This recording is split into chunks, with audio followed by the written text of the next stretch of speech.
Hey everyone, Shawn Clement here from the Richmond Hill Golf Learning Center, headquarters for wisdom in golf. And today is a special treat for all you backhanders or dominant hand with the lead. So if you're playing right-handed golf but your dominant hand is left-handed, or you're playing left-handed golf and your dominant hand is right-handed, this video is for you.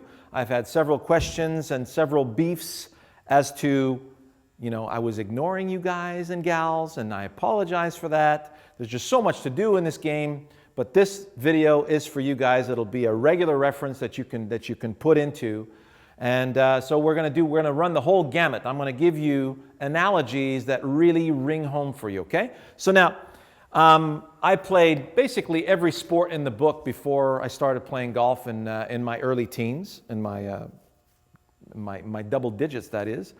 So tennis was a fun game for me. I had a really good serve, so I served the ball right-handed. I got a good slinging action. And my backhand was especially good because I play baseball left-handed. So when I take a baseball bat and I get ready to play some softball with the friends, then I'm batting left-handed. I'm looking for a spot between first and second base on about a 45-degree angle, and I'm waiting for a pitch that's going to allow me to go that way, okay? So when I see that pitch, then it's very easy for me to get solid contact because I can predict that that fits with my particular target. And my dominant hand is pulling that bat through, so it feels very, very powerful in relation to more of a horizontal plane, if you will. So hockey feels like I'm leveraging. Because I got my dominant hand, it feels like I can really leverage back.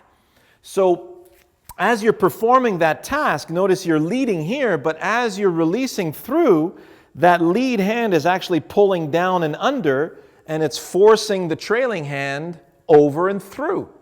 So you can release your trailing hand forward by using your dominant hand, right? Your lead dominant hand, or you can perform that with your forehand, okay? So now let's look at, so that was baseball.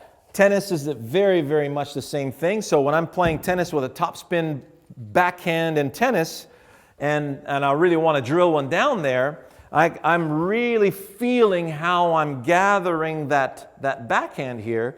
And my favorite drill to really get a hold of that sensation is the sword.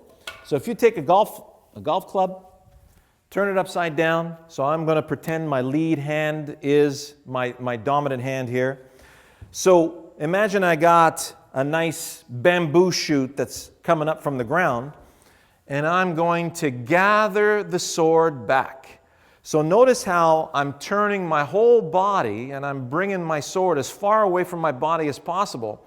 So it feels like I'm using the weight of my arm and sword to slash through that shoot, okay? With my dominant hand again, same thing. So this is what I feel in my backswing. This is the one I use in my left-handed swing. So I feel like I'm gathering that sword back, and it really feels like I can slash it effortlessly with a lot of ease, but it feels like I can really gather a lot of velocity in there, okay? So gather it, slash it through. Frisbee is another very, I wouldn't say adequate, I would say phenomenal. So if I'm playing Frisbee, I got a Nerf one in here for the kids. So you can see that if I want to throw that Frisbee at a long distance with my lead hand, I'm going to do exactly the same thing. It feels like I'm gathering back here and really delivering with a lot of velocity. So I used that analogy for years in my left-handed swing. It feels phenomenal. So it's very much like that sword. The Frisbee is exactly the same thing. And insofar as the release is concerned, if you look at a backhand tennis serve or table tennis serve, okay? So I don't have a ping pong racket with me right here, but I'm going to use my tennis racket. And this is thanks to Jimmy, okay? I really appreciate this, Jimmy. Jimmy is a lovely golfer who, like me, played a lot of ping pong in his high school days. and he used to enjoy serving his topspin backhand, okay? And you notice how I'm performing that task. So you let the ball drop and you release the ball with this topspin. Well, notice how I'm using my arm in order to give myself some spin. So see how that works? Well, that's exactly how we perform the task. If you look at your anatomy when it comes to throwing, so if I'm throwing an object towards you, you notice how when the elbow leads, the hand comes through in a very particular angle. And then as I release, there's a pronation that occurs. So when I'm performing that serve, notice how my elbow is coming down and it's forcing my hand over and it's creating that nice topspin. Well, that is the release for your lead hand. There is how you perform that task.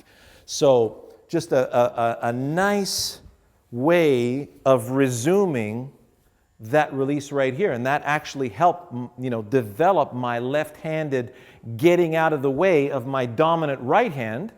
So if I perform that same task in my left-handed swing, and we're going to finish with that, you'll notice that is exactly, so if I perform a couple of one-arm swings. So there's my sword, let the sword release, and I'm letting the weight of the club release my hand. The feel of that release is very much like that backhand table tennis serve. Exactly the same. So if we look at a hammer, if I've got a door frame here and I'm hammering down with my dominant hand, let's say I want to hammer into the side of a door frame here with my backhand.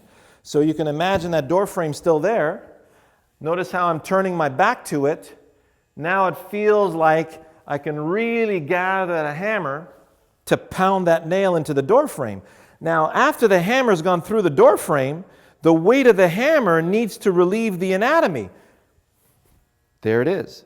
If you take a hammer and perform that same task, you'll feel exactly that table tennis release that we were talking about. So we gather with the backhand and feel that nice release into the target with that lead hand. I know this is going to help you like crazy, okay? And for those of you who have a dominant trailing hand, well, I want you to perform this task as well, because you got to train that lead hand to do what it needs to do. So if your lead hand, and I've seen this so often, when your lead hand is collapsing this way, it's actually preventing your trailing hand from turning over. So in order for the trailing hand to perform its proper task, that lead hand has to remove itself from the way, okay? So enjoy that, and we'll see you in the next video.